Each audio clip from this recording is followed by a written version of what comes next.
हरे कृष्ण मंडळी. तर आज आषाढी एकादशी आहे. तर सर्वप्रथम तुम्हा सर्वांना आषाढी एकादशीच्या हार्दिक हार्दिक शुभेच्छा. तसंच आजच्या एकादशीला देवशयनी एकादशी पण म्हटलं जाते. देवशयनी एकादशी म्हणजे आजपासून भगवान विष्णुदेव 4 महिन्यासाठी निद्रा अवस्थेत जातात. त्यांच्या माहेरी लक्ष्मी देवीच्या घरी म्हणजे क्षीरसागरामध्ये 4 महिन्यासाठी निद्रा अवस्थेत जातात, तिथे विश्राम करतात.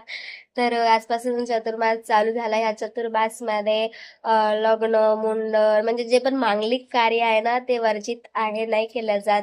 जोपर्यंत देव उठणे एकादशी येत नाही तोपर्यंत, 4 महिन्यानंतर देव उठणे एकादशी येणार तोपर्यंत मांगलिक कार्य सर्व म्हणजे करू नाही शकत.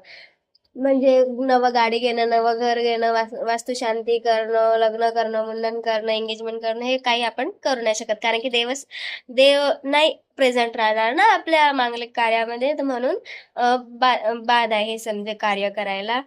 तसंच मग चातुर्मास चालू झाला तर आता फेस्टिवल सीझन पण चालू झाला आजपासून. आता श्रावण महिना येणार, नंतर मग गणपती, लगेच मग जन्माष्टमी, असं मग बरंच काही काही देवशयनी एकादशी पर्यंत सर्वात चालू राहते. तर धन्यवाद.